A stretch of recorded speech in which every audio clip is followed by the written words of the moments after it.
Hook there on the Juju's with Thresh. Cannot defend her. I cannot believe. It's got to be the game. I can believe the final. Mickey Well gets in behind him, trying to turn it in Radiant. Wave onto everyone. Triple kill for Radiant and Mickey Well, last man standing. It's a slugfest. Double kill, triple kill, double kill, quadra kill, double kill, triple kill. My God, that was amazing. Hooks on, Big Swift has gone mega, but they kill the support. Can't connect the chain, and Destiny, Hook is on. Swiffer is dead, Ray locks down Raze. Trippies gets that kill, and Spurs is stuck between the entire Wolfpack. Double kill for Fantix, they're running towards the Nexus.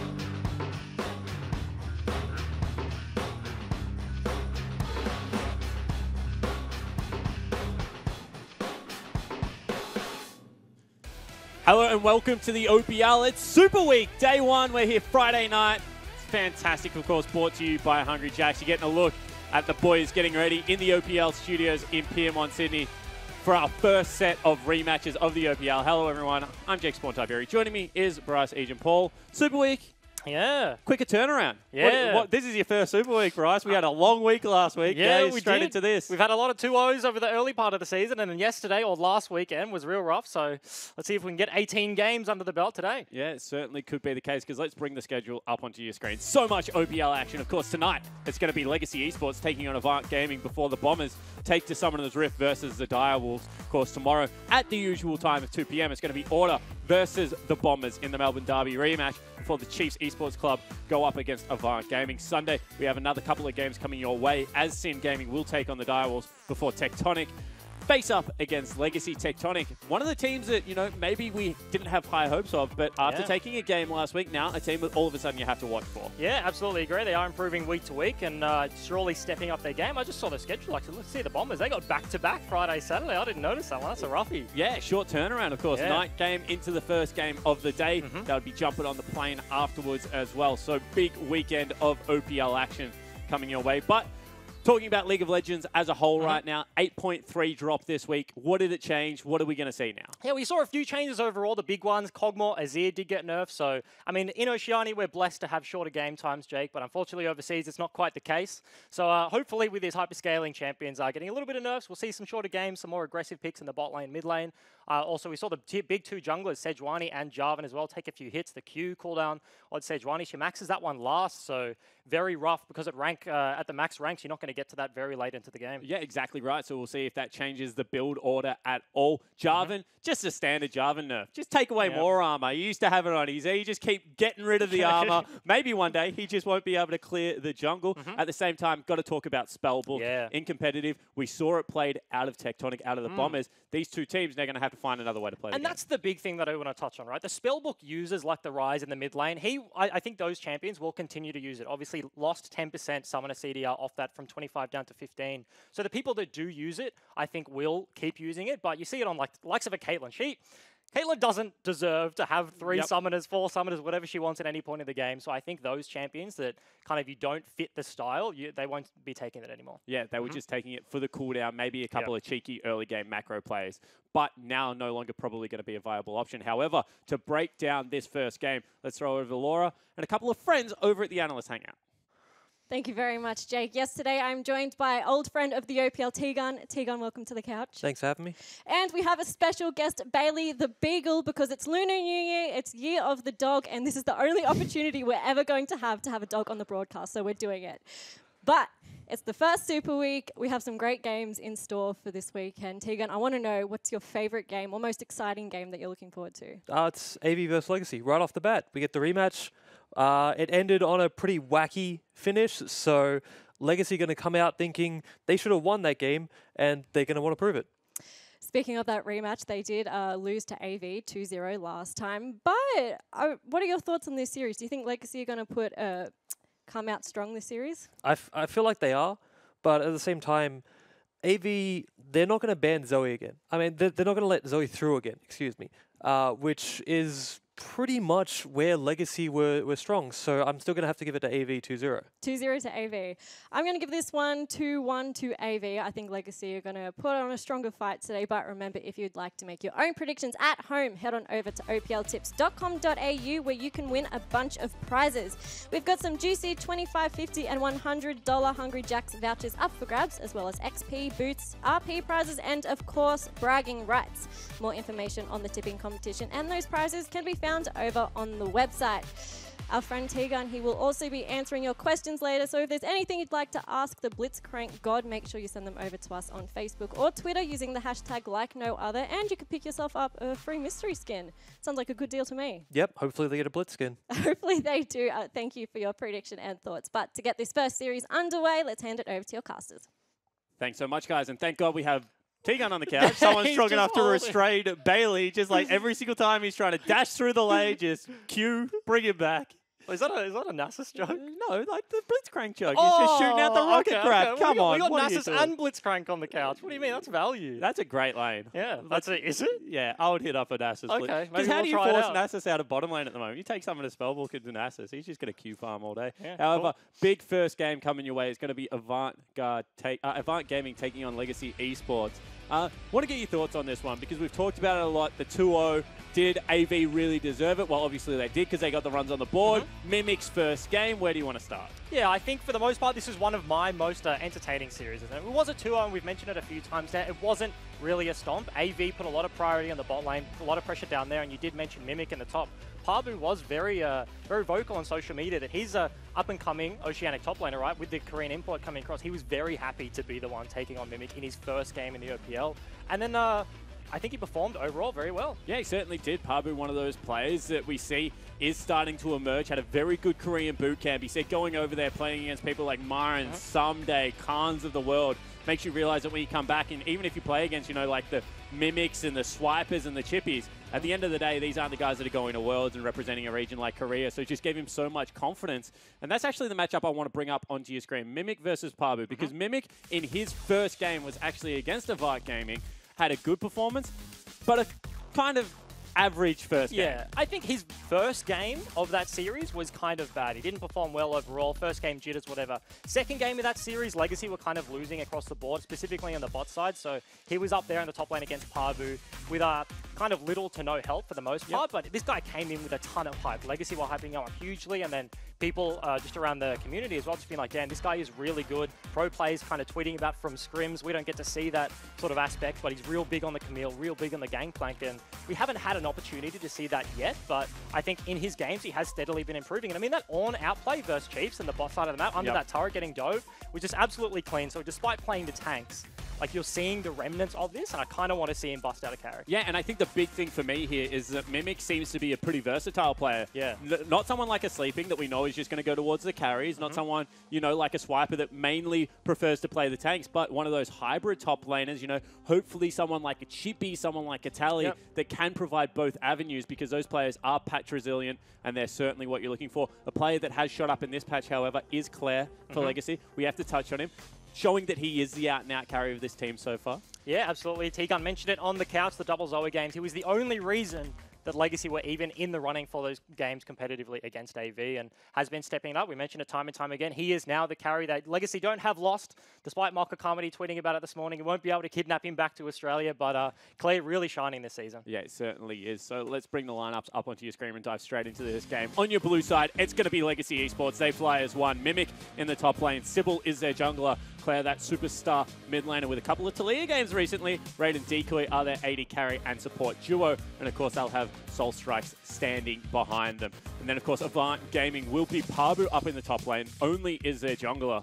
Frey is their mid laner. Blinky and Jake are their AD carry and support. And Charlie Wraith is their coach. And I actually want to hit on AV's bottom lane, because we called them the benchmark for the longest time. We said these guys are the workhorses of the team, that they come in and they put in good efforts week in, week out. But I feel like Blinky, especially lately, has started to elevate that play and become that AD carry when he was in the OCS. Everyone was so hyped about. Yeah, I think that's definitely true. And AD carry, for the most part, has had more depth to the role in Oceania. We've had a number of great Oceanic AD carries, and then Blinky comes in, so him being kind of middle of the pack puts him significantly lower than when you put someone like Jake. But he's really stepped it up. throughout this season, had a number of good performances on the Cogmore. They've played that the Kate Nami lane as well, so they do try some different things. The preparation from AV week to week, I think coming in ever since Charlie Wraith is back on their lineup, can be with them on stage. I think they've had a lot of priority in their drafts, and it's been working very successfully for AV. Yeah, it certainly has. And, you know, Jake, the other half of that duo, he's always been known for, you know, playing the range supports, making sure that he's more of a protection support than an engaged support.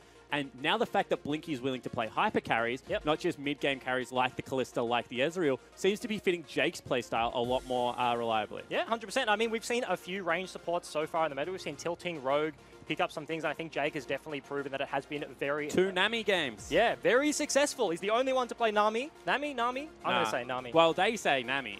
But he's Kiwi. Blinky. That's his accent. Yeah, I know, but you just got to validate the guy every now and again. Every time I say it, by the way, I get a Blinky tweet, so that's the only way I say it. Big Blinkos fan. However, it is going to be Kate and Jarvan taken away by Legacy Esports, even after the Jarvan nerfs, and then it's going to be Gangplank, Camille. Yeah. Let's see if we see a Narban for someone. And then pick away the Ornn, and then he's got nothing left. We'll see if AV go for that strategy as well. Obviously not the only ones to do that same thing. Chiefs did it as well, so Mimic. Big target on his back so far. It's going to be real rough. Certainly is the case, and I feel the reason that they're able to do this is Raid and Decoy came in as very hyped off the back end of their Korean boot camp. Maybe a lane you would have overlooked. Zoe actually gets taken away from Claire. However, I feel like Raid and Decoy are in a bit of a slump at the moment, and that means that you don't really get punished against Legacy if you just put the big bullseye in the top lane and take away Mimic's champion pool. Yeah, but is that actually, we see a Kalista first pick. That's a big thing we have to touch on. But is that an 8.2 meta? And now we're on 8.3, it switches it up a bit. With that, with no spellbook in the bottom lane, like kind of nerfs across the board here. Cogmore, obviously significantly worse than he was in 8.2. Like, does that kind of open things up, open better bot lanes to start bullying around Decoy and Raid, or...? Yeah, I mean, potentially. Zyra Khan certainly has been returning to fame. I want to see a Lucian Braum because of Lucian's buffs. I would be very excited about that. However, Kalista locked in on the side of Legacy. Rise, someone that we didn't mention, got a big nerf in an interaction.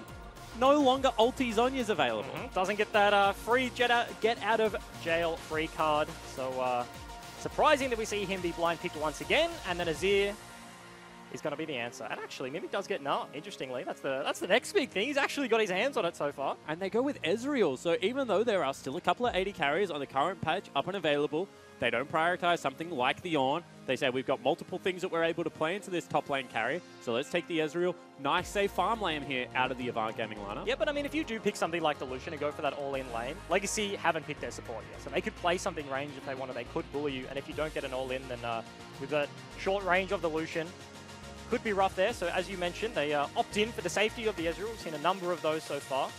And Ezreal, for me, still just seems to be that 80 carry that kind of great in lane early, honestly, but then kind of goes, I'm kind of meh when I have a tier and a Sheen. But then when he gets 1 item, useful. 2 items, useful. 3 items, there's never really a big lull in his gameplay unless you fall significantly far behind the 8-ball. Whereas Kalista, similar vein, to be honest. Good at 1, 2, 3 items, just because of the utility they bring in their kit. Yeah, and it's interesting likening them to each other, because if either of them fall behind, they really do struggle to get through tanks. We don't have too many tanks so far, but they have off-tank and Gnar, Braum already, and they haven't even picked up the junglers yet, so if they do find themselves in a bit of a rut there, then it is very difficult for both of these champions to get through the front line. It will be the Sejuani picked up, so both junglers that have been nerfed actually banned and picked away so far, so not too much change in the jungle meta, 8.3.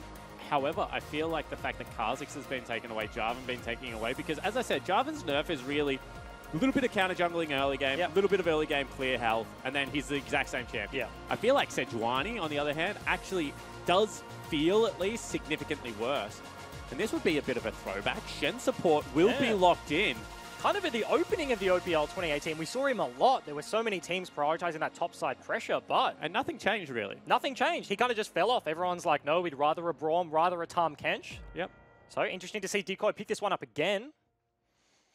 But, I mean, there are a lot of support bans already. Like, you've seen the Ali, Taric already, Braum. There's not too many tanks left. The Tahm Kench is available, but obviously opted in for that Shen. A bit more aggressive. Kalista Shen, level 1. Is actually so potent. You can taunt through the Braum. He's not going to do a whole lot level 1 in terms of blocking damage. And if he does actually get onto the Ezreal, you can see the double flash kill. Yeah, for sure. If Pablo plays Maokai here, however, what the heck? It's going to be a top lane rise. Yeah, okay. All right, I was going to say, if Pablo plays a tank, there is a little bit of, you know, lack of damage is in tank busting coming out of Kalista. Sure, Azir will eventually get through them. However, now that we've got a Ryze top lane, that's not really the case. And this is a spicy draft all of a sudden from Avant. Yeah, it is. And he's actually got the TP right now. So maybe not going in for the spell book, maybe going for a more aggressive summoner in the Comet, in the Aerie, something like that. Maybe Phase Rush as well. So a lot of options. So when Comet first came available, and it was kind of like, you know, a little bit more popular in the mid lane, you used to take W level 1. Snare, win the level 1 trade. Comet, auto attack, goodbye. You cannot out-trade me. Was certainly very fun to watch in preseason. However, game has changed about 3 patches since then, so we'll see exactly what happens. Yeah, I mean, it's a bit harder in the top lane as well. No. If he hits you with that boomerang, can actually kind of chase you down. Can trade back better than a mid laner with only 1 spell to his name. Yeah, so, for sure. Yep. Very different. Ray just getting a few tips on how to play Kalista from the ref there. Wonder what he said. Said, bugger off. I'm the AD carry here. Don't miss your Ren.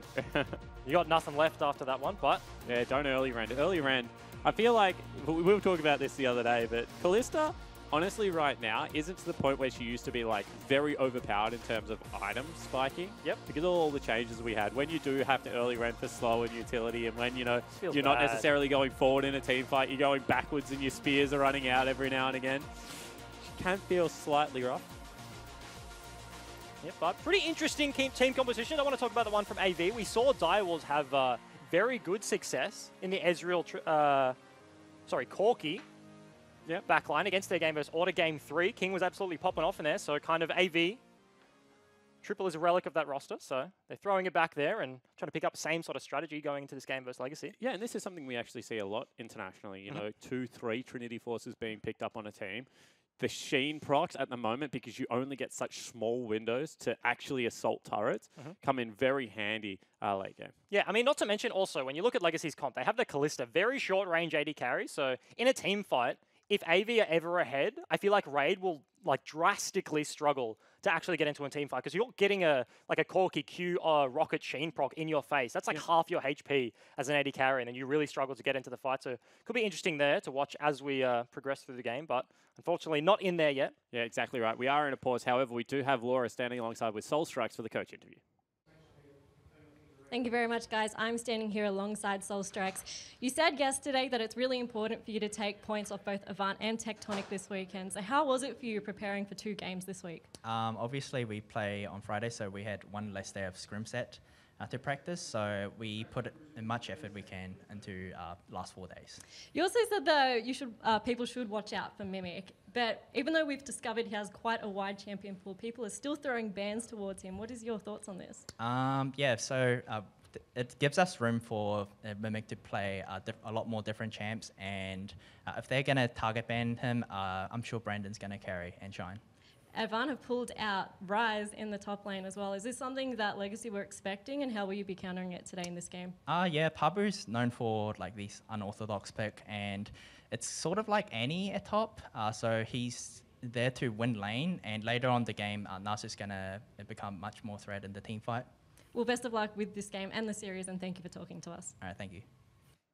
Thanks so much, Laura. Always great to hear from Soul Strikes. Like Annie in the top lane. People wouldn't really know what that means, but for a long time, especially in the LPL, when Na was locked in, Annie was the immediate counter. That's so weird. It's just such a weird counter pick to actually, because Annie went from like a mid laner, and then season 2, I think, was a Tabe. They put all that support. Yep. And then, like, you see it go to, like, top lane. It's just a real weird transition, like, just zooming around the map. But the idea behind it is anything that matches range with Na in mini form, he struggles. He really struggles. There's a legitimate kill threat. However, we are onto Summoner's Rift for Game 1, Legacy versus AV. So I like the fact that that is the similarity, because Ryze's range is very similar to Annie's. However, Soul Strike said that Ryze struggles in the team fight. Thoughts on that? Because I don't know if I agree. Yeah, I mean, I don't know if I do either. In talking about like how he interacts with this team fight, he's very immobile for the most part. So they have so many engaged tools in the Zac, in the Shen, like Fate's Call from the Kalista as well. But the big thing is kind of side lane pressure, not even the team fight. Obviously, he's going to want to just be like clearing out the waves and instantly moving. Mimic, a much better TP target in terms of influencing a team fight from the top lane. When we get to like 20, 30 minutes in, these guys are just going to be sitting in a side lane against each other, wave clearing. And if you have a Gnar flank versus you have a Ryze flank, I think you much prefer the Gnar. Yeah, you certainly do. However, if it is a front-to-back telegraph team fight, unless Zach get access to the back line, which is, you know, kind of hard to do with Sejuani on the front line, with I mean, their Brom on carries the are front so line. mobile. They have Ezreal Corky as well. Exactly right. The Nars never going to get access because, in reality, as we have a little bit of a phase check here, going to destroy a ward. Oh, no, they didn't. What Jake, happened there? look at his skin. That's the Legacy Braum skin. You hit him with the And Legacy AV, Braum. Jake has picked that one up. He gets some cheeky wards in the bot side of the jungle. So throwing a bit of shade towards Decoy. We've seen him pick this one up a few times now. And Jake's putting it back, rubbing it in his face a little bit. Yeah, so what I was going to say is, like, the rest of the engage seems a little bit telegraphed, and Ryzer's route actually does do a very good job of shutting that down. We see a topside start from both jungles. Sybil actually going for the start that Spooks went for on Order, which is the no-leash start at the Wolf camp. Did not work out well for Spooks. In fact, I think he died at his red buff. So we'll see if that also happens here. But Sybil's gone for some greedy clears pretty frequently where he just does topside into immediate recall. Going to be completely fine here, probably. Got that smite. Actually smoked the Gromp there, so knows his limits here. It's a cheeky little evolution of this path we've seen. Now he's going to be fine, pick up a few blobs. But just wants to clear speed. Obviously clears very low. If only knows he's doing that. So this is something you can actually track as a team over the course of a series. Not a lot of people think about from the game-to-game adaptations, but if Sybil does this, if he plays Zac 2 games in a row and goes for these really greedy clears, you expect the other jungler with their coaches backstage watching to pick up on that one. But as you mentioned, I also Spooks just got don't caught think his red. Only's looking. Yeah, I just don't think Only can Sybil can do this buff because he hasn't got a Hunter's Machete. And one thing that is very overlooked is how much regen you get off AoE camps from the Talisman versus how much Hunter's Machete actually helps you on single target. Oh, he's low. Yeah. Q Flash might come out of Only. But Decoy coming to defend his jungler right now is spotted on a ward, so Only knows he's there, but that will reset it. That's a lot of time wasted for the jungler of Legacy. Certainly is. However, Only will be chased out without a camp as well. Sybil can't actually do the camp, however. Yeah, he's actually gone to Golems. He's looking again, but he is walking over a wall. You have to think Legacy, Claire placed that one in the river around the dot push, so Legacy aware of where Only is right now. He's looking to steal away the Raptors. He does start them up. Still pretty risky. However, just will take the big Raptor for now and look to grab others on the exit. Risky because Azir still, even with the nerfs, pretty much guaranteed the shove against 90% of mid laners. But everything seems to be fairly neutral on Summoner's Rift right now. You see Claire still trying to get the shove so he can get back into the jungle and help out Sybil. Yeah, and I'm actually surprised in this matchup right now. Frey's actually lower in HP, given the fact that Claire has been running to and from this jungle constantly. Only really does not want to give the red blob man his red buff. And this would make sense to me if mid lane was winning in priority. Because then what you're doing is you're just isolating the lanes. You're saying, we're going to get a big advantage off the back end of CS. Have you see bottom lane, fairly neutral right now. Mid lane, you would say Claire is just out and out winning these trades. So battle warding at this stage of the game maybe doesn't play well into the Sejuani's hands. Maybe should be looking to, you know, set up some ganks, get busy around the map. And I mean, Blinky is actually down in CS. Mind you, it's 2. But kind of the thought is there that they do have the priority in the bot side of the map, and Decoy has been constantly kind of posturing up into the jungle because he's trying to defend Sybil. But despite that, Blinky and Jake are still down in CS. They're looking for an engage. Sybil got a recall off there and Only doesn't have one. Only has wasted so much time in this early game. He's going to smite it? Does manage to pick up the buff, however. Is that worth it? Does actually get the buff away, so maybe the time he spent is actually yeah, I would argue now, yes, but I would say that he shouldn't have got that buff. Pretty 50-50 situation there. Sybil did have the smite available, but unfortunately for him, lost the 1v1. We haven't checked in with the top side so far yet. Pabu. Sybil also just had a control ward. Like, to talk about a little bit of micro, probably could have just pink warded the brush, and then there would have been no smite contest. Unfortunately, the ward just sits in inventory, but as we mentioned, Pabu backed, got himself the tier already, but the lane fairly even so far, so once we hit level 6, have to think Mimic a lot more gang pressure up there in terms of the setup with Sybil. Yeah, for sure. And you can see just right now, Pabu so confident over his control of this top side. Gets a very deep ward, knows he won't be able to be ganked through the lane now. Also gets the sweeper onto the jungler, so absolutely just controlling. Will be a Comet top lane. Yeah. And I want to touch on something about the bot lane from Legacy real quick. Kalista Shen kind of doesn't make a whole lot of sense. You have this top lane matchup with the Gnar into Ryze, and you have the Shen to facilitate. You go top side, that sort of thing. You want to alleviate pressure, Mimic, and maybe get a gank, turn a 2v2 situation into a 3v2. But Kalista is the 180 carry that's like, you really want your support to be around. You need the support to be there for you to proc that W and do anything. And she farms very, very poorly under a contested turret. She doesn't have long-range wave clear. She can't throw Mystic shots at the wave like the Ezreal can, so if anything on the top side of the map does break out, I feel like Raid's going to have a very rough time in the bot side 1v2. Yeah, completely agree with you. And we're seeing maybe this is the first time where I've gone into a game and there are 0 unsealed spellballs. And also the fact that Mimic is running Comet, not Airy. Yeah.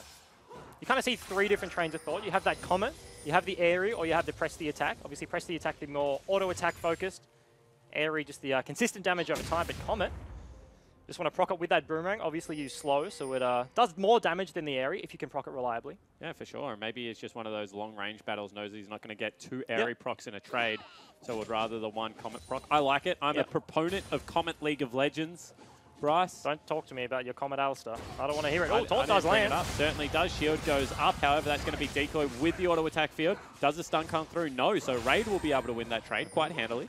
Yep, they do. Junglers on opposite sides of the map here. Legacy have the backup of Sybil. So AV have to back that one away. Blinky hasn't actually got a shop yet, so sitting 57 CS will have enough for the tier, but he's stuck under his turret. Only now tracking to the bot side, so potentially looking to get him that recall. And this is kind of a battle of attrition. The longer you can keep Ezreal in lane, the more his shove becomes a little bit hard. He doesn't have mana because he has a lot of mana issues. And also the fact that so much of his early games just comes from Sheen procs, as only has to smite that camp away. Now Sybil knows that there's no smite. Oh, he dashed in. Yeah, actually has to flash away as well. Will get slapped back, and he just might die here. Very nice Shurima shuffle coming out of Claire. Only is falling incredibly low. Ren picks up First Blood. And Only spent so much time in Legacy's jungle there, and they return the favor. They pick up the kill. That will be First Blood. Going over to the Callista, actually. Raid picks that one up. Claire barely got him in that Emperor's Divide. They're forcing him back. He burnt the Summoner as well. Only no flash to his name. Yep. So that's a big deal coming out of the Legacy lineup. Certainly is, and it's just a huge deal to get 3 assists on a First Blood. That just is so much more gold distribution there.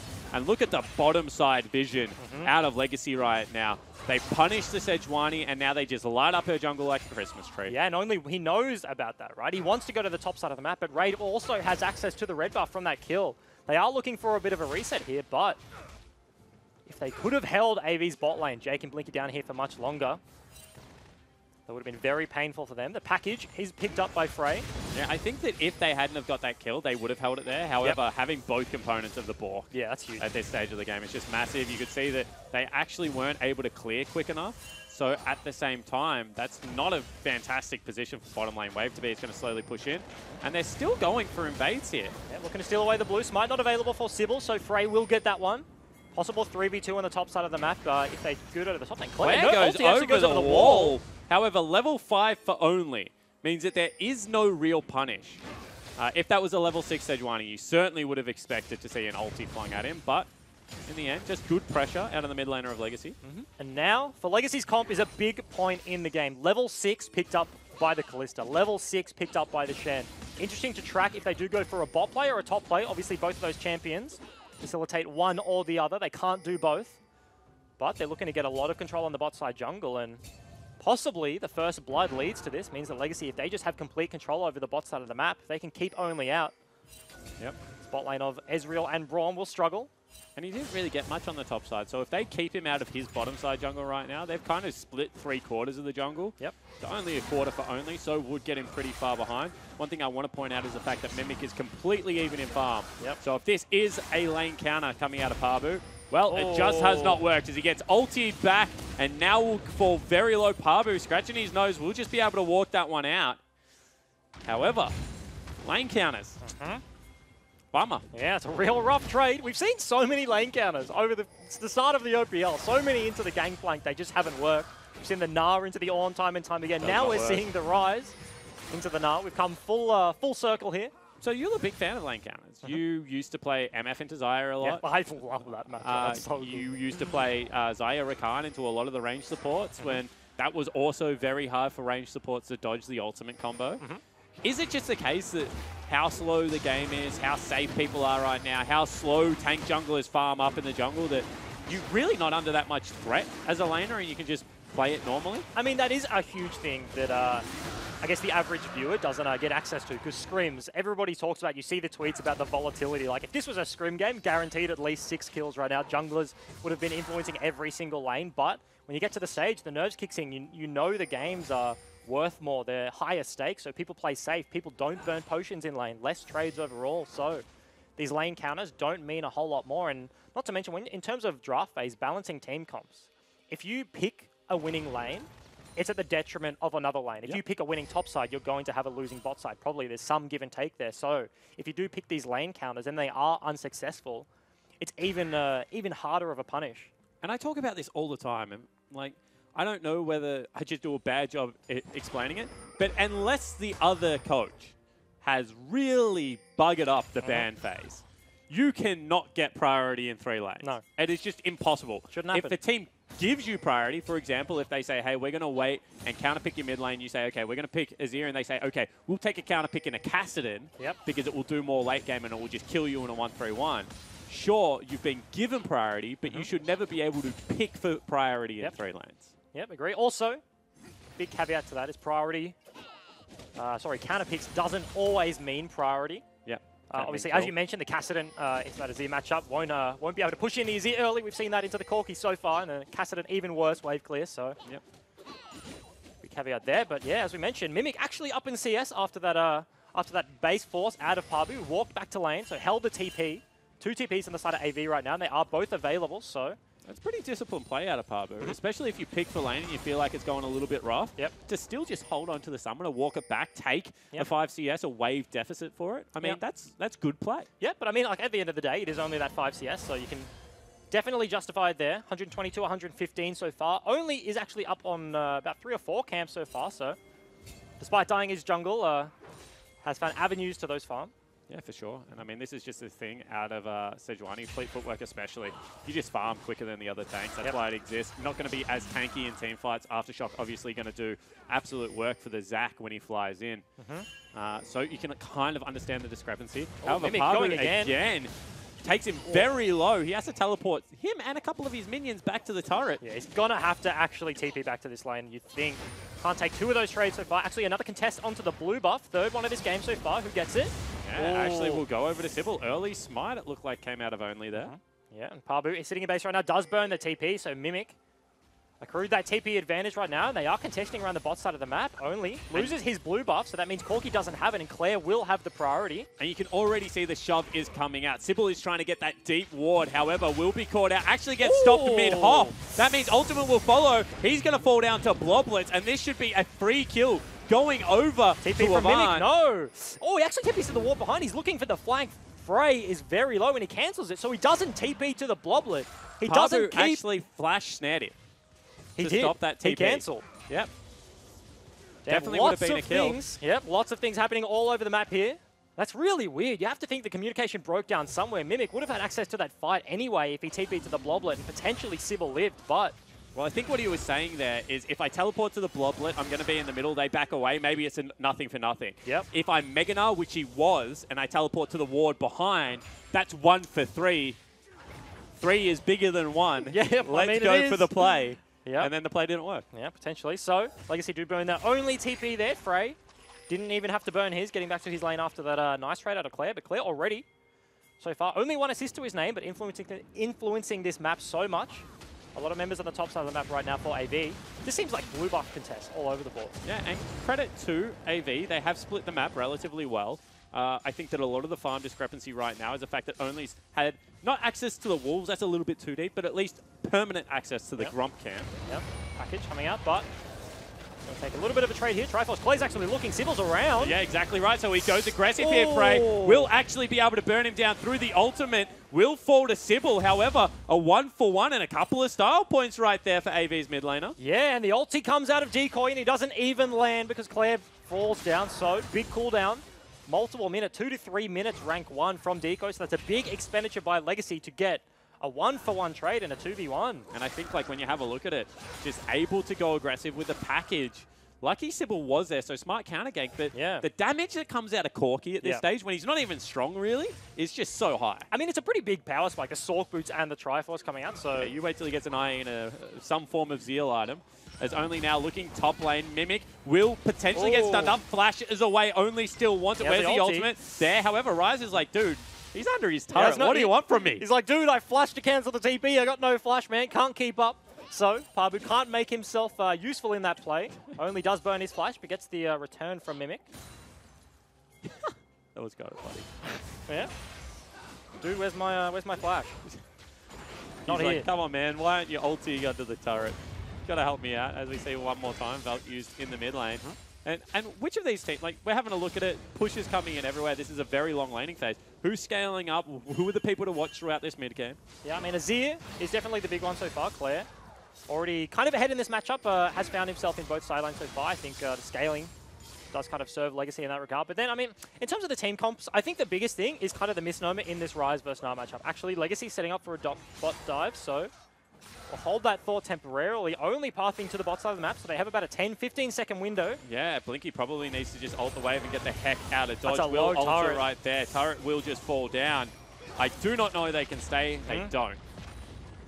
Yep, so Sybil, spending so much time in this mid lane, actually sets them up for first brick on the bot side of the map. They float Claire down. They use that jungle pressure, float it to the bottom side of the map, so that is a first blood on the Callista. First turret gold as well. Already finished his first item. Got that balk.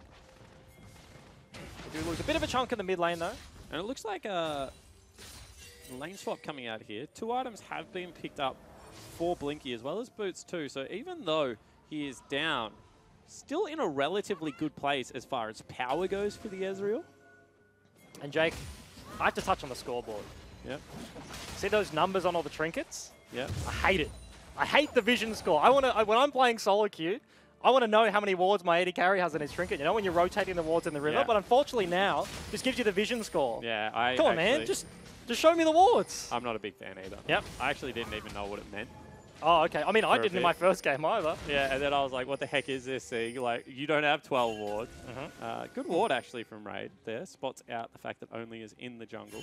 Look at Only though. 43. That's wards cleared, wards placed. So, big number for him there. Gets himself a Scuttle Crab, and you have to think the next objective on the map will be this Rift Herald contest. Both bot lanes opting in for the Oceania lanes here, flipping the map. But Ocean Drake obviously was picked up by Legacy earlier in the game. Another one up as well, so might look to start stacking that. And I wonder if they can still push into the Ezreal. Because at a certain point, Ezreal becomes real annoying. Yep. Especially for people like Callista that has to stand on their range creeps when they auto-attack. Because you just start getting hit by Iceborne Gauntlet procs, and all of a sudden, you know, Broms are flashing on you, and you're kind of throwing your hands in the air saying, where the heck did it all go wrong? Like that. So we'll see how it works out for Raid. Not to mention, Callista doesn't really kite like a normal AD carry. She's very stop and start, like auto-stop, auto-stop. So Ezreal, oh, actually, Claire, does he go over the wall? No, they're just contesting the current. Only everyone up here. Teleport is TP. available, will be burnt. That's only Does it going die? to be the Corki. Oh. Ultimate burnt there does miss, and in comes a fake call. Claire also Oh, they're will going. live. Mimic is still in here. Is Mini. Looking for it. Is Mini. Where's the ultimate coming out of Only? They've committed Parbu as well, and Only just doesn't pull the trigger. And almost every TP on the map comes into the top side, but Legacy just get out scot-free after taking the turret. Decoy actually mistimed his auto, so he could have cancelled the TPs coming from AV, but unfortunately doesn't get that Demolish proc at precisely the right moment. They do land, but Fate's call from Raid rips him out to safety. Almost looked like the re-engage was happening, but as we mentioned, Mimic just Mini. Legacy didn't have any other tools available.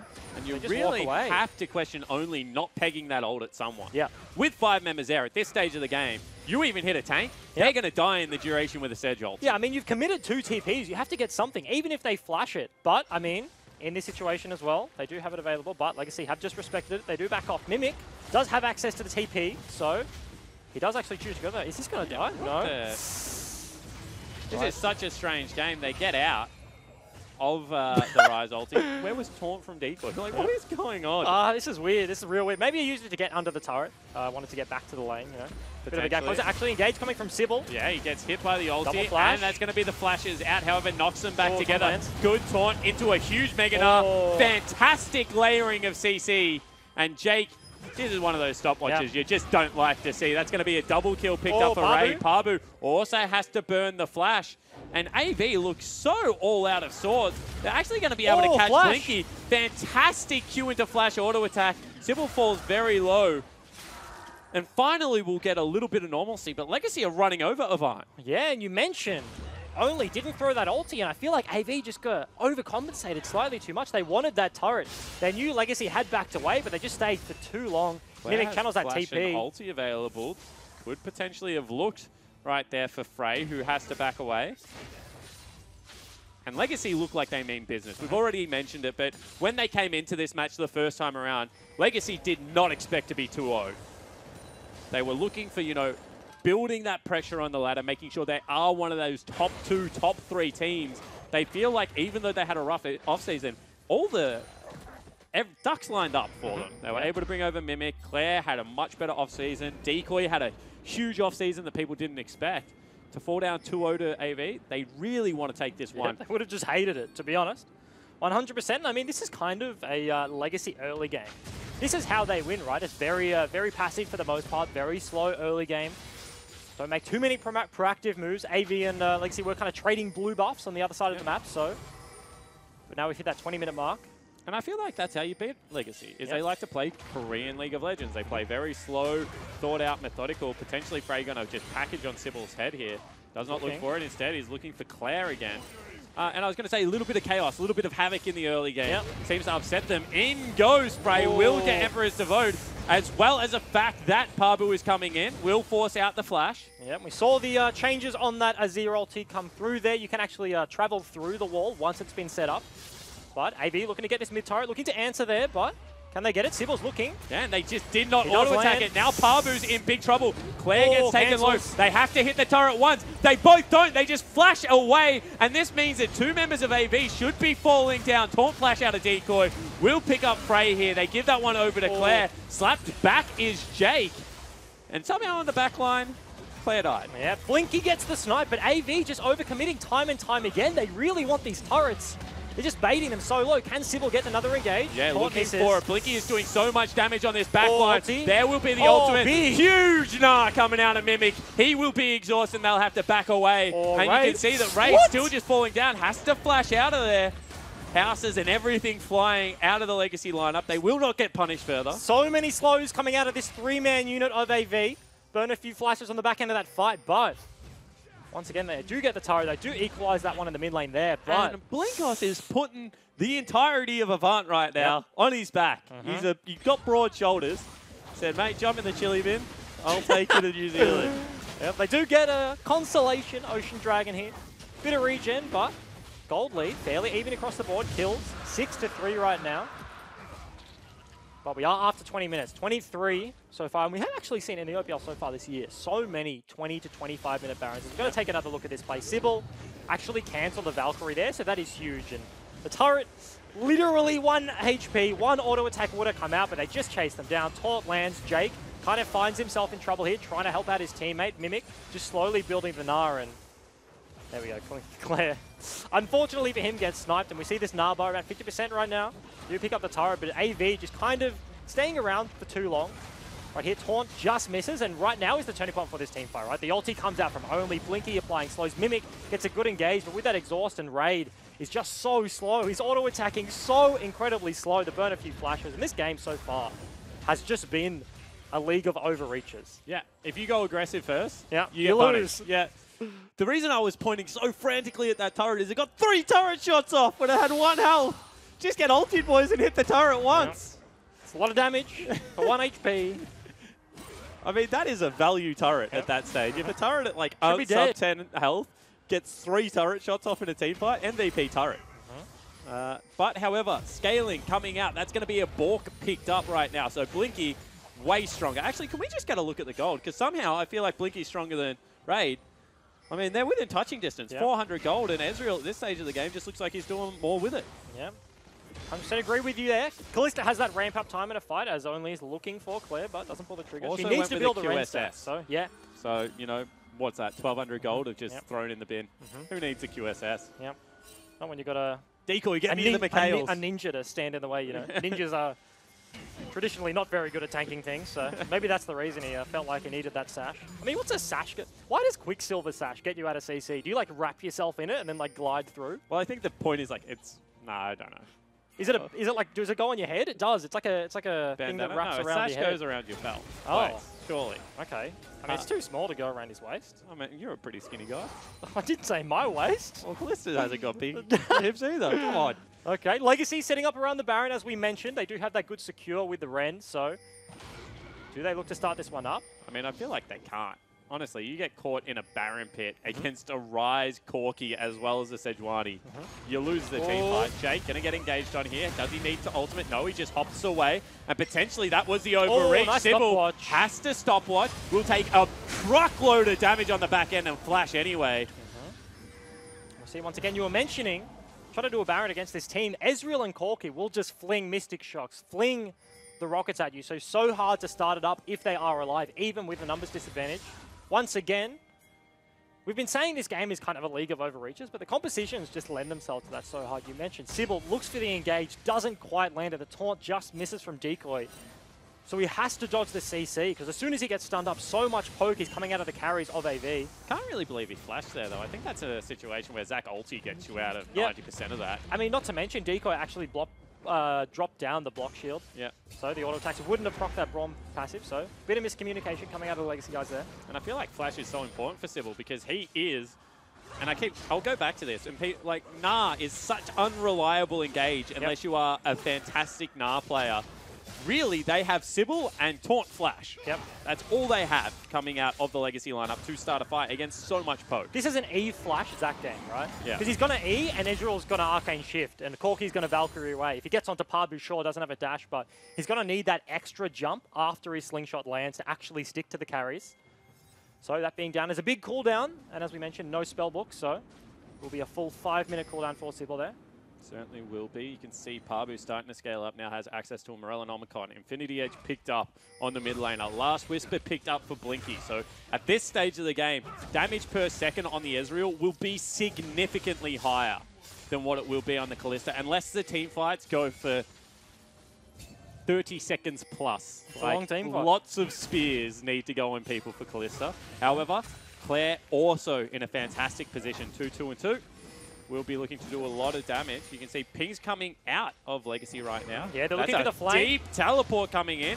Good engage out of Sybil. Misses it. And they're actually going to look to kite this one back. Mimic is still behind them, but he's just too late. That's going to be Bloblets already. Mimic goes in. Doesn't get anyone. Gets ultied up. Emperor Shurima Shuffle there. Will be able to pick up some. And they managed to get 3 kills. Somehow, some way, Legacy still pull off that team fight. And Mimic TP's behind enemy lines and just can't get the engagement. Once again, for Legacy, Claire comes up with the goods. He saves the day.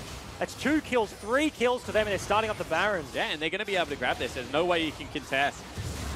Spears in, a 0 over the wall, so much damage. But I just can't believe they made this work. It looks so telegraphed. Yeah, it absolutely did. We see Mimic, he just can't get access to the fight. Sybil goes down so early. And I wonder what actually, he doesn't get the double bounce. I don't actually know what happened for him there. He was trying to get into the backline. Taunt lands, CC lands for everyone onto AV. And they just kind of trot away. Nothing they can do. They legitimately 2v5 won that fight. They did.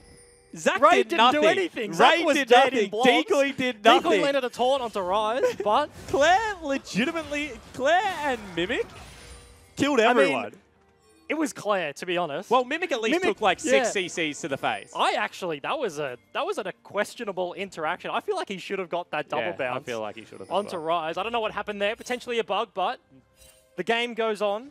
I mean, they're not complaining. They got 3 kills and a Baron buff. Who cares?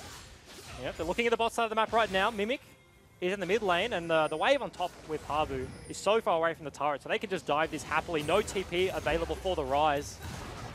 So they just have a free time with this turret right now. As we mentioned, Mimic in the mid lane, just pushing that one up. See if they do float between the 2 lanes. They do. Not looking to break the base just yet. Just take the inner ring of turrets. Didn't see whether they shopped after their Baron.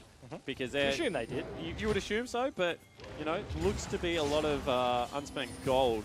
See whether they just move into the mid lane, take 2 out of turrets and potentially a Mountain Drake and get a hard reset after this one, because right now, combat stat-wise, they are very much ready to fight. The turret will go down. The poke wave clear out of the Cork in the Ezreal is really not going to do a whole lot against the Baron minions. That's going to be a 3rd item cap coming out of Claire. That is bold. Decent amount of magic resist on the other side. See the adaptive helm on the only. You have the locket from Jake, so. And I mean, like, item. Yeah, it absolutely is, and you're not really, unless you get another huge engage off like he did in that fight, like that's an ideal situation when you can play Azir in the backline and you just eat carries, but he shouldn't really be able to reliably hit Corki and Ezreal, so no magic resist on their part, but shouldn't matter too much. So yeah, as we mentioned, does opt in for the death cap. It's a big hat on the Emperor. What is an Emperor if not a man with a big hat? Yeah, exactly right. That's the definition. Begs Look it the up. question. Google it. That's what you'll find.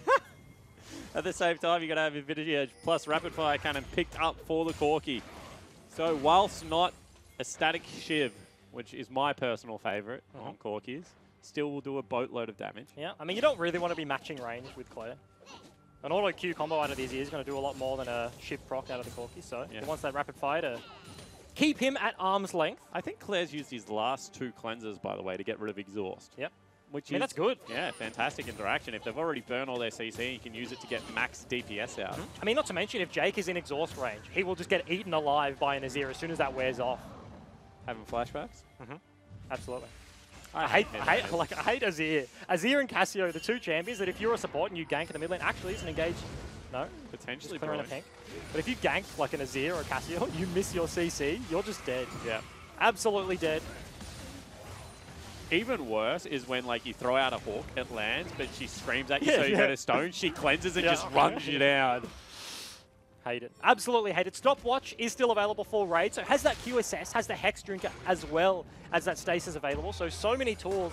He's just going to be so safe, so Legacy can happily put the Shen on top of Sybil, can look for a big engage, and Raid will be able to defend himself quite happily, I think. And we don't talk about it much because it's such a strange thing, but magic resistance is really beneficial against Corki. Because 80% of his damage is magic resist, and you don't want to build a Void Staff.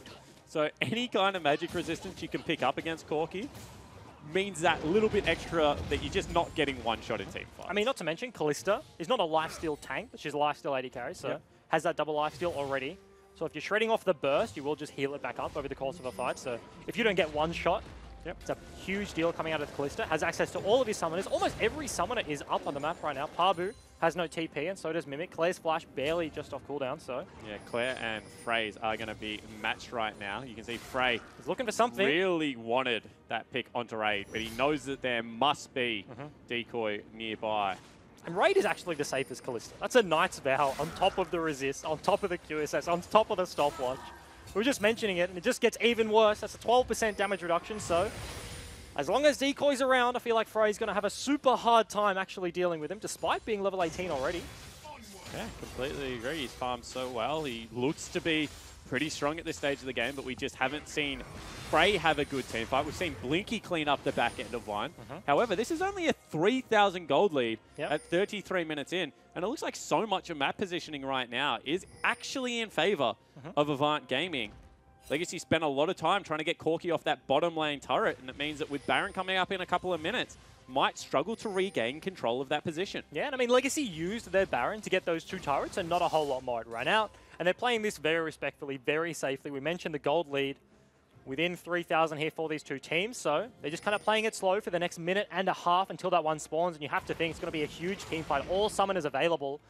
It'll be a big 5v5. We kind of haven't seen... in an interview with Laura and Soulstrikes, we mentioned the rise into the Nile. How we're picking it for the team fight there. So we haven't actually seen them in the side lane because now they're putting the Corki against the Nile. Obviously going to fare much better. I think this is smart. They're going to look to use that Rise ultimate to get him down there. Potentially look for the pick. However, this is where all that vision control comes into play. All of a sudden, Mimic, wider safe split pusher. And it's like Rise's ultimate, whilst a semi-global, is not long enough to clear all of that vision. And unfortunately, for AV, that's actually a pretty tanky Nile, even a mini, as the health from the Cleaver, Randuin's, and that adaptive helm as well. So both the resists. They're just a defensive team, Legacy. Yep, they are. They're the Detroit Pistons of the OPL. You don't know what that means. I wish I knew what that means. I'm sitting here like, that's another one I'm not going to get, Jake, unfortunately. Yeah, so Detroit was probably the last championship team, maybe San Antonio, that won an NBA championship purely off playing defense. Yeah, okay. Like, they weren't scoring 115 points per game like people like the Golden State Warriors and the Cleveland Cavaliers. Instead, they were just holding their opponent to like 87 and slowly putting them to the grind. You know what kind of basketball team that is? What? That's a boring basketball team. Well, it depends what you like. I like points. No, I like hoops. Because they have like really good shot blockers as well. Yeah. So they would actually just like say no at the rim a lot, which I'm a big fan of. Actually, block's one of the most exciting things in basketball. But the Baron has spawned.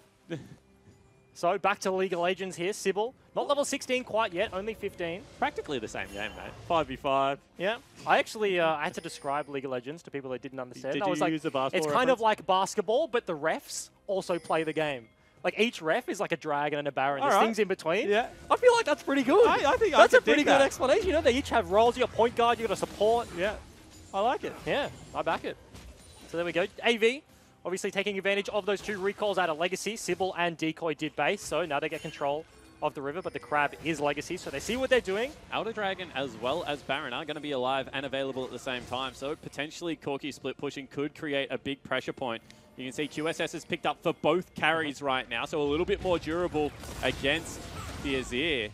That will be an exhausted Gnar in the hands of Mimic, so Legacy probably don't want to fight until that one is back up and running, but they do have early access to the mid lane. They've cleared out all the vision that AV just placed because they forced them onto the top side of the map. They had to walk the long way around the Baron, so Sybil is in here on top of a pink. They kind of know he's there. The sweep will reveal him, but actually just flies away. Yeah, doesn't want to try to get on the Ezreal. Doesn't want to get kited out. Yep. No one really there. Maybe Claire can get through the distance, but if you mess up against an Ezreal, he's just such a punishing carry. Do want to say that this is how teams expected Legacy to play, and that's why they thought they would beat AV. They just wear him down. They bore him out. They do not give them the team fights, and now they turn onto the Baron. Yeah. Can we get a steal coming out of only? The vision just comes through from the ulti from Blinky, so that just died so quickly. The Mountain Drake, Kalista, and Azir do Baron so quickly, have that Rend Smite available, so they secure it as well. Almost free coming out of Legacy, and they're looking towards the Elder now. Yeah, I mean, that's the freest objective you're going to get. Recall comes out of Frey straight away, so the whistle's going to go off. Oh, they look like they've caught out Sybil. He will fall very low. However, still will live. Flashes away. Blinky taking a lot of damage, and teleport has been used by Mimic. Yeah, Mimic comes in, but he is mini once again. There's only one fight of the game so far where he has been Mega, and Legacy wiped the floor of AV, so he's got to try to build this one up. Sybil has that Warmog, so he's almost full HP despite losing the passive and the flash. And bottom lane is huge right now. However, Legacy just ping out mid lane. They say, they can't do this, we will race them. And for some reason, Sejuani is currently on double golem. He's doing a camp when his base is exposed to the enemy team right now. Multiple members of AV base, but now he's getting cancelled by the golems. They just might actually take this base race. You can see that Mimic is in the bottom lane. He will stave off Corki, and they just take the mid inhibitor. Now you have to think that they just collapse back towards that Elder Drake, and Corki is so far out of position. And if Corki shows on any vision, there's a chance he dies, so he's going to have to recall, and that means that Only's still in the base. Corki will be in the base as well, but no, he's actually hiding in the bush, but this means 4 members of Legacy are already at the Elder. They can start building stacks. Yeah, and they're actually just going to be able to do it. You see how far back Only is because It's gone. his recall was delayed. 2,000 health. It will be picked up again. Now Torn. Baron, Elder Dragon, they're onto the back line and they're looking for the team fight. Sybil will fall down very quickly. However, you can see that Parvu is also in the front line, has to flash away, and the damage is just going to continue to come out. Successful disengage from Avant, however. And what almost looked like the perfect 2-layered engage out of Legacy. The Taunt Flash lands onto Blinky. The QSS Flash response. But Sybil actually judges that he picks the Flash, gets into the backline, but unfortunately for him, Brawl Passive stuns him up. He can't bring the carries back into the rest of his team. So AV, despite losing both buffs, do hold on to all of their lives. And Sybil is one of those players that he does such good things. Sometimes that was a great engage. But the fact he didn't hit Stone Plate and instantly double his health and therefore be such a bigger threat in the front line and just gets immediately stunned, immediately blobletted, probably costs them those couple of seconds you need to really be able to run over AV in that team fight. Yeah, but once again, Legacy have the Baron. They're setting up at the bot side of the map. That mid inhib is down. Only looking for a bit of a greedy camp right now. Legacy members are collapsing. Yeah, you can see that they're looking for him over the wall. Taunt Taunt lands. lands. And this could be game. Only is going to get absolutely torn apart. Mimic still looking to go forward. Actually Sybil's gets a in. slow. And in goes Sybil. Will bring the Shent as well. And that might have been a step too far because Sybil, no bloblets, will fall down. And time again, teams overreach. Yep, they do. Once again, they burn all their cooldowns. Mimic still not Mega, is trying to build that Narbar as well, but looks like AV just going to concede the inhibitor right now. Baron and Elder still available for Legacy, so they don't want to fight, but they do sack the objectives. Yeah, you can see no tank available with... Oh, my goodness. Claire pokes him away. Turrets are just going to melt here. They need to look for a team fight potentially. 20 seconds still on Only. Mimic is Mega, but Claire just keeps pushing them away. Yeah, that half HP or half bar in the Mega. Mimic is looking, he has the flash. The short range AD carry in the Kalista can't really hit the turret against the Corki. That rapid proc, Trinity Force proc, Sheen proc will just pump him in the face. If they can't get onto the carries of AV, it's very hard to commit to that Nexus, so they do back away. Without the engage of Sybil, we were mentioning, that's kind of all they've got, right? Yep. So to get onto the backline of AV, if Sybil is down, it's just incredibly hard despite Claire's damage. Yeah, if Sybil and Decoy didn't go deep there, that probably would have been the game. Yep. You saw how quickly Azir was destroying the If turrets. they had the engage available when Blinky's on 2 HP after Claire hits him with an auto Q combo, then that is the game over. But unfortunately for them, they're going to have to take it round number 2 to break the base. And this Rise pick now falls under the microscope because unfortunately in League of Legends, when you do something out of the box, if it works, you're hailed as, you know, A genius. a Time Lord, a genius. A Time Lord, God, If you no. don't do it well, however, you become a Wukong or a Pantheon. You're an idiot. And unfortunately, this Rise looks a little bit Pantheon-esque out of Pabu today. Yeah, absolutely agree with you there. I mean, AV is the team so far. Last year, we saw the Wukong out of the top side. Now we see the Rise. They're the ones to experiment with these champs in the top lane. And I mean, going into the 2018 season, Rise top was a bit more of a flex. We saw that with the Vlad as well. Both of them were played in both roles, but then we saw Vlad kind of transition full-time to top lane and Rise full-time to mid. So Pabu bringing it back, but unfortunately for him, 0-2-2, not that effective so far. However, they've done a great job of pushing out the lanes, and they now are getting towards the point where it is 6 items on Corki, 6 items approaching for Frey as well. And Raid has got like triple defensive item. He's got himself the GA, he's got himself a Mora Malmortius, he's got himself a Merc Scimitar. So at a certain point, his damage will not be as high as the other traditional carries. And I mean, I have to question it, right? Look at the comp from AV. They're not going to run you over in a team fight. They want to kite. They want to kite over Braum Wall, Braum passive. Sedge going to be CCing people. They want you to be running into the Rise so we can hit the front line and AoE the back. Ezreal, Corki want to just be sitting back. So you have to question a defensive nature coming out of Raid. 3 items so far, as you mentioned, going to be doing a lot less damage once they hit 6, if Blinky just goes full offense. And this is a great thing, / the horrible thing about 80 carries in League of Legends, is that super creeps actually don't mean anything to them. They clear them out so easily. Baron buff really will be needed, I feel like, Legacy, to close out this game unless they win a decisive team fight. And at that point, inhibitors will be back up and available, at least the mid lane one, and they can just sit Pabu or Frey in the bottom lane, shove that out as far as they want, and look to collapse towards the Baron. Yeah, I mean, it's pretty interesting that it has taken Legacy 3 Barons to be able to close out this game. I mean, well, they would be calling it early. They haven't closed out the game yet. They're in a winning position, but they have not won yet. They are sitting around for this Baron. 30 seconds left. They're pushing in all the waves. Yeah, you don't want to do the Dignitas. You don't want to win the game until you lose it. I mean, Legatos works. That fits the name. That works. It does, actually. Yeah. They haven't done it yet, so I feel like it's a bit unfair to call it prematurely. Sweeping out a lot of the vision. They just have so much control on the top side of the map. If we can toggle the vision to AV, they can see absolutely nothing around that Baron pit. There's so many pinks in their jungle. They're really struggling to actually get out of their base. Sybil looking to be behind enemy lines once again, but does get pinged out. The one ward that AV do have spots him out. Yeah, exactly right. So at this stage, they're just going to start up the Baron, and AV must know what's happening. However, they just can't get there in time. Big crit goes on to Claire. And it's just going to be Baron successfully picked up, and Mimic looking to jump in.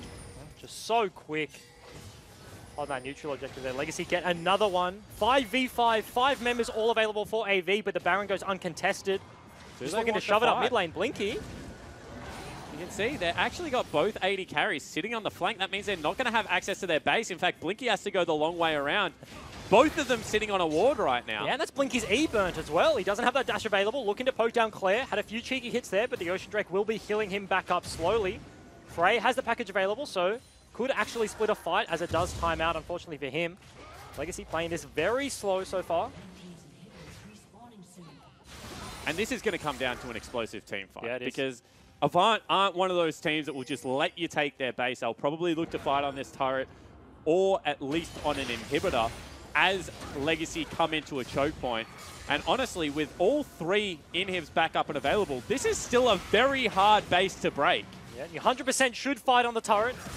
That half of a 6-man there. They'd be able to take away the inhibs with that Baron buff for free. You'd have to think of the side of Legacy. So if they do opt in for the top side, Mimic is actually just taking them down by himself. Yeah, and you can see that he's Mega, so he's about to be exhausted. When does Rise Oh, send they're him going. in? Actually, they just hard engage onto Decoy, burn that ultimate straight away, throw he him talks back away. in, and all of a sudden you can see that Sybil is on the back line, does not get anyone, and will look to fall down very quickly. Mimic is exhausted and Mini, but you can see Claire just says, no, get everyone back out. Let's take some inhibitors for ourselves, and we're going to have a reset team fight. Yeah, and that's so weird out of AV to engage onto Decoy, knowing full well that the Fates call is there from the Callisto. They just rip him out to safety. They burn their engage cooldowns, and can they look for more here? Yeah, it looks like they will. You can see Legacy in full-blown retreat, and they Q are lands, starting that's to the get slow. some slows there. Flash will come in. That's going to be Azir turret up. Flash forward one more time out of Palbu, looking to root up Sybil, and they will be able to pick him off. So an exit frag will go over to Avant right now, but what else can they get? Yeah, they have to be able to get more here. Raid is actually basing a lot of pings coming out. Corki, oh, that's the 4-second recall. Coming out with the goods for Raid there, gets himself to safety, but they do pick up Sybil, but Legacy got access to both the inhibs. That's 2 down again. They're still going to have the Baron buff. There will be Elder spawning in 2 minutes, but that's a while away. Certainly is. And when, as Frey, do you sell the boots and just say, hey guys, I'm going to pick myself up an Essence Reaver and have 100% crit? When can Blinky sell boots? Ezreal not really an AD carry that is known to sell these boots. Does he go towards something like a Trinity Force build as opposed to the control of the Iceborne Gauntlet? Because they're at maximum items and they're still not winning in the team fights against, I feel like Claire is just the person doing all of the damage. Yeah, he actually is 100%. If they engage onto the front line, Claire can hit from max range through that there. So here's the big deal right now. Raid actually has to step up to the carries of AV to be able to deal damage. And I feel like it just comes down to the engage. AV just need to pick a better target. And obviously Legacy aren't going to make it easy. Raid and Claire can just sit back and slowly hit away at the inhibs. Mimic has had access to those in isolation. Yep. But AV like has to be able to force it. I feel this is a only Fabu, get in the Rise ulti kind of game. Yeah. We're Send sending him you back. into the back line, and we're going to rely on the fact that Frey and Blinky can kite back if they try and charge our carries. Which is obviously very risky and very hard to do, but I just don't see them winning a front-to-back against Azir. Yeah, and I mean, that's what you can do. If you can force a very split fight. Ezreal, we've seen people like Deft internationally just dashing forward, 1v4ing a team fight. If Blinky can do a similar sort of thing, if they can get a messy team fight where Ezreal can run around rampant, Claire doesn't just get to hit front to back, Mimic can't get a huge engage off onto multiple bunched members, and it could be the window that AV need, but they're stuck out of the base right now. Legacy getting free access to the top line. Yeah, they will actually be able to take that down. Do they stick around for the inhibitor? You can see that Mimic is on the flank, and Frey wants to continue to march forward. Nothing really happening right now, however, and Mimic still shepherding people. Oh, that's an ultimate onto Claire. Has to burn the cleanse straight away. The Jake is so low. What is going on in this fight? Flash missed the Brawl multi, misses as well. So many cooldowns flying left, right, and center. You have to think, without the tank available in only, he has to heal up. That's all the inhibs down. Legacy pick all of those up. Can they push all 3 waves onto the Nexus? Only 1 Nexus turret available for Or AV. do Where's they the just defense? go to the Elder Drake? They are. Sybil just zooming across the wall. They don't care right now. AV going to really struggle to actually push out their base. They do have access to the Realm Warp, so they could contest this if they do choose, but yeah, I feel like this is uncontestable. If they even go even in the team fight, their last Nexus turret will fall down. Back off. Just back off, Legacy. They say, yep, we're going to try and stall this one out. However, AV pick up the aggro, and now they're going to look to do the Elder. Mimic's got to be mini as well, so he will be exhausted if a fight breaks out. AV are forcing it right now. No ulti out of only. So it's going to be a smart fight here. And it's actually picked up by Sybil, so he gets the Elder Drake. And now it's going to be Super Creeps onto the Nexus turret. They have to get back into their base. Realm Warp available and only just might have been left to the Wolves. Will continue to try and dash this one away, but I don't know if he's quick enough. Might have to peg an ult at Sybil to just get himself back to base. They let him go. Yeah, they're pushing. They can push into the base 4v5 right now. As Only hops into the Baron Pit, will start channeling his recall, but Mimic is looking for something. Only mini right now, but does have the GA. Took a lot of damage at the same time, so that might be Mimic having to recall and potentially teleport back into this fight. Will be Mega when he does so. However, just time and time again, Legacy are taking the small victories and slowly wearing down AV, who cannot get the fight they're looking for.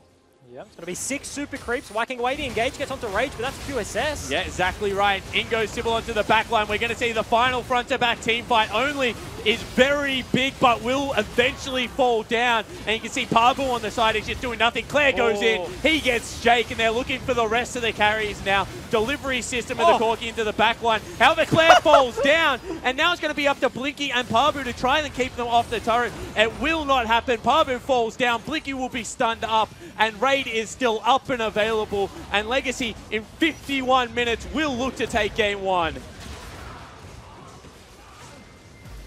they do take the Nexus down eventually. Very slow game out of Legacy, but they did seem to have control for the most part there.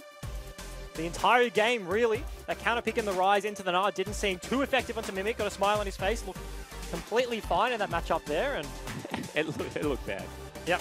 Honestly, I would say that the Rise didn't do all that much that game, and that would be probably saying if we had an Engage tool, if we had an Ornn, if we had a Maokai, I mean, heck, if you have a Scion, something that actually just is able to start the fight, that game would have gone so much more successfully for the Avant lineup. Because Sejuani's engaged, and that's really all they had. Braum is more of a disengaged champion. He's a tanky disengage, which is weird, but all she can do is just throw an ulti. And if you already have the cleanse on the Azir, when Raid picks up a QSS, then like, what can they do? Throw an ulti at the tank? They've got Merc Tread. Zax has his passive as well. So hard to get through. Nah has GA, so they really didn't have a lot of options in terms of the engage. We were kind of speculating, do they just Realm Warp the Sedge into the backline? But they didn't end up pulling the trigger on that play anyway, so... Yeah, it was so strange. I mean, and at the same time, we were saying all that Legacy had were a Zac engage, and the person that stepped up was actually Claire.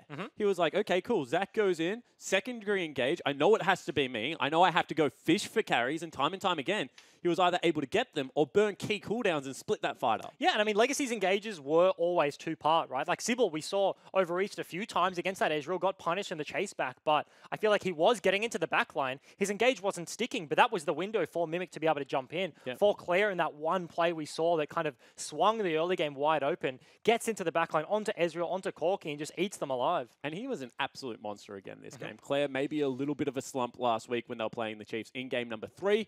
Game 1 and 2 still looked very good, but this week, back to fine form, was all over Frey this game. Yeah, 100% agree with you there. Frey on that Corky kind of didn't impact a whole lot. Like, there was some ganks expanded onto him early game. Sybil was applying a bit of pressure there, and AV couldn't really unlock him in the mid side of the map there. And on the other side, then Claire was. They just kind of put that pressure in the mid lane, walked it down to bot, take first brick, and then flip the map. And then when that Baron spawned, they just got that one engage off and kind of, from that point, just had complete control for the rest of the game. And it looked like an inevitability. In the end, it is going to be Legacy crushing AV nice and slowly in game number 1. However, to break that one down further, let's throw it to Laura, Tegan, as well as Bailey. Thanks, Jake. Yes, we're here to talk about that game. Legacy taking it out in 51 minutes. And I've got to say, it was a very slow game compared to the games we saw last time these two teams met. Sorry, Tegan, your prediction's out the window.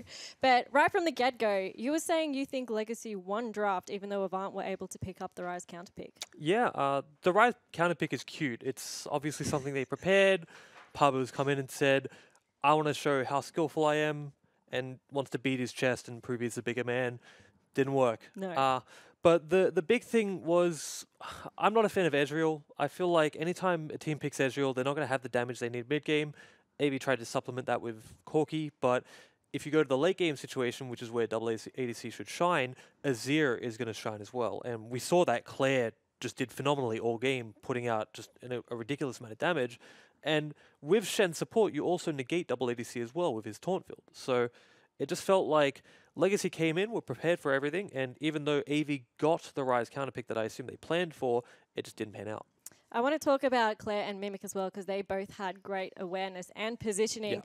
In the team fight around Baron, Tegan, take us through why this fight was so good for them. Well, Mimic just gets an amazing flank off. It looks like they still don't know where he is, even though Only's hitting him.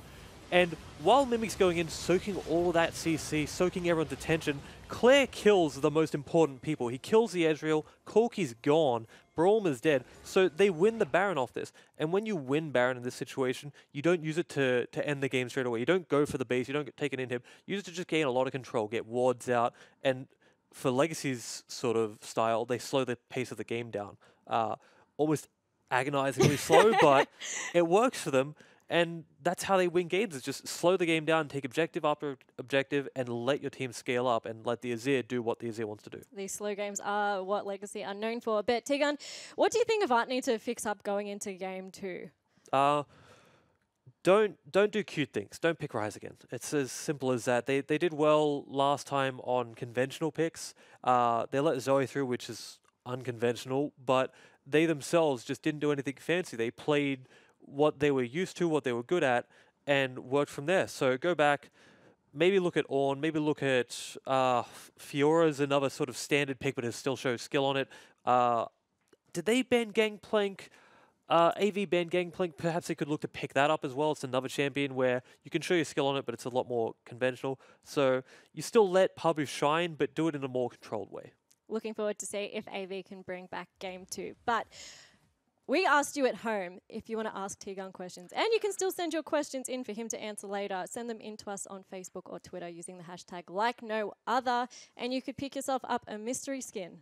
And hopefully you get a Blitzcrank one. What's or your favorite Nasus Blitzcrank skin? Piltover Customs. You look like a car, you sound like a car. It irritates the hell out of the opponents. And I just really like it. Fair enough. We're going to head to a short break. But when we get back, we're going to have game 2 between Legacy and Avant. By the ulti, and that's going to be the back together. Good taunt into a huge Mega Gnar. Fantastic layering of CC. And Jake, this is one of those stopwatches you just don't like to see. That's going to be a double kill picked up. They have to hit the turret once. They both don't. They just flash away. And this means that 2 members of AV should be falling down. Taunt flash out of decoy. Will pick up Frey here. They give that one over to Claire. Mimic is still behind them, but he's just too late. That's going to be Blobless already. Mimic goes in, doesn't get anyone, gets ultied up. Emperor Shurima Shuffle there will be able to pick up some, and they manage to get 3 kills. In goes Sybil onto the back line. We're going to see the final front-to-back team fight only is very big, but will eventually fall down. And you can see Pabu on the side is just doing nothing. Claire goes in, he gets Jake, and they're looking for the rest of the carries now. Delivery system of the Corki into the back line. However, Claire falls down, and now it's going to be up to Blinky and Pabu to try and keep them off the turret. It will not happen. Pabu falls down, Blinky will be stunned up, and Raid is still up and available. And Legacy, in 51 minutes, will look to take game 1.